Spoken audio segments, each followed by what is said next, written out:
Think about how a world-class athlete actually learns. I mean, they don't just magically get better overnight, right? They rely on a coach to watch their performance, spot the exact moment they messed up, and guide them on how to fix it.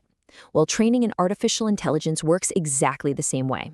Today, we're cracking open the coach's playbook to demystify the mathematical engine that actually drives machine learning, AI loss functions.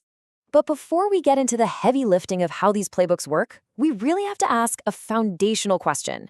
How does an AI actually know when it's wrong? Under the hood, an AI is basically just a massive, chaotic web of billions of numbers. Without a strict mechanism to realize it just made a mistake, it absolutely cannot learn. It would literally just spit out random noise forever. And that mechanism is the loss function. It is the primary feedback signal quantifying the discrepancy between a model's prediction and the absolute ground truth. Think of the loss function as the ultimate penalty. It's the steering wheel, forcing the AI to update its parameters. The bigger the discrepancy, the higher the loss. And the AI's entire goal in life, its sole mathematical purpose, is to minimize this number, getting it as close to zero as possible. So here's our roadmap for this explainer. First, we'll look at the AI feedback loop. Then, the specific teaching styles for classification, regression, and ranking. And finally, we'll dive into the modern methods powering today's most advanced systems. All right, let's jump right into part one, the AI feedback loop. It is super fascinating to contrast two very different paradigms of learning here. On one side, we have loss functions, which are entirely rooted in statistical error minimization.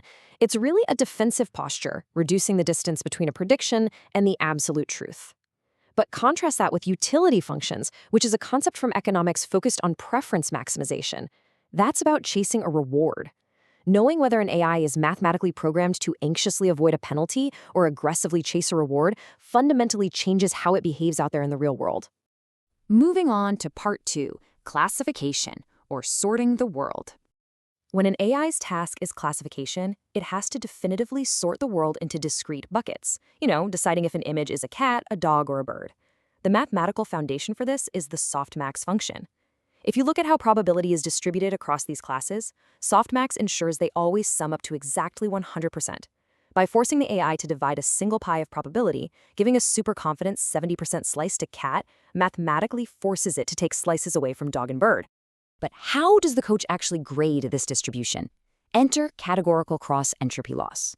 This function calculates error using something called negative log likelihood, which is honestly just a fancy way of saying the penalty scales exponentially based on the model's confidence. If the AI is 99% sure an image is a dog, but it's actually a cat, the mathematical penalty doesn't just incrementally increase, it explodes. It teaches the AI a truly vital lesson. Don't just be right, but properly calibrate your confidence so you aren't confidently wrong. This whole idea of cross-entropy actually originates from information theory. And to truly grasp the underlying math, which is a concept called Kullback-Leibler divergence, or KL divergence for short, let's step away from AI for a second. I want to use a brilliant analogy involving two very different boxes of Lego blocks. Imagine the first box. It is totally full of Legos of every color and size imaginable. Drawing the block blindly is highly unpredictable. In information theory, we call that high entropy. Now imagine the second box. It only contains identical yellow bricks. Highly predictable, right? That's low entropy. Now, if your AI is trained to expect the boring predictability of that yellow box, but suddenly you force it to draw from the chaotic mixed box, it's going to be shocked. KL divergence is the actual mathematical measurement of that exact level of surprise. It calculates how much the model's assumed view of the world diverges from true reality. All right, part three, regression or predicting the numbers. When estimating continuous numbers, like tomorrow's exact temperature or the price of a house, our AI coach relies on two classic loss functions. The first is mean squared error, or MSE. MSE strictly punishes large outliers by squaring the error, meaning if you're off by 10, your penalty is suddenly 100. This works beautifully for smooth data, but it is absolutely terrible if your data has crazy, unpredictable anomalies. Contrast that with mean absolute error, or MAE. It treats errors linearly. Off by 10 means a penalty of 10. This makes MAE a massive shield, making it far more robust when your dataset is just full of wild, heavy-tailed noise. So here is exactly what you should take away as a rule of thumb for building these systems. You use MSE when you expect normal, predictable noise, and you use MAE when your data is messy with extreme outliers. But if you want the ultimate coach's trick, you use Huber loss. Huber loss is this incredibly elegant hybrid. It acts exactly like MSE for small errors, giving you smooth optimization, but then smartly transitions to acting like MAE for massive errors, ensuring those wild outliers don't completely wreck your training. Up next, part 4, ranking, learning what's actually better. Sometimes the AI coach needs to act a bit like a matchmaker, focusing purely on the relative order of things rather than giving out absolute scores. And what's mind-blowing here is that ranking losses thrive on what we call weak supervision. Think about Face ID on your phone. To train that system, the AI doesn't need to know your exact name, your age, or an explicit numerical target for your face. It merely needs to know if 2 photos belong to the same person or different people. It is entirely about relative mathematical distance. So let's look at how this builds a precise geometric space using a technique called triplet loss. The coach grabs 3 things simultaneously. First, a baseline anchor sample, say a reference picture of you. Second, a positive sample, a different picture of you. And third, a negative sample, a picture of a total stranger. The underlying math literally acts like gravity and magnetism here. It pulls the matching positive example tightly toward the anchor and violently shoves the mismatched negative example away by a strict predefined margin. It directly carves out this discriminative space where you are clustered perfectly together. Finally, let's dive into part 5, modern methods, covering contrastive learning and reinforcement learning. A massive breakthrough powering today's most advanced systems is the SimCLR loss framework. Historically, AI needed humans to painstakingly label millions of images, which is just incredibly expensive and slow. Well, SimCLR cleverly creates its own labels. By taking just one image and applying a simple color filter or a crop, it generates 2 slightly different views of the exact same thing. That automatically becomes a positive pair.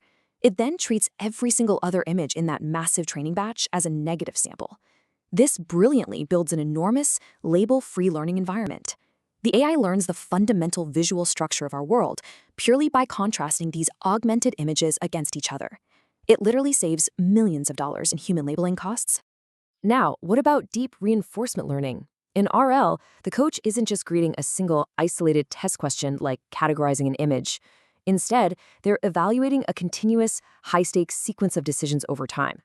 Think of an autonomous AI trying to navigate a physical maze, or a self-driving car managing a busy intersection, or even a bot trying to beat a complex video game where the reward is totally delayed until the very end.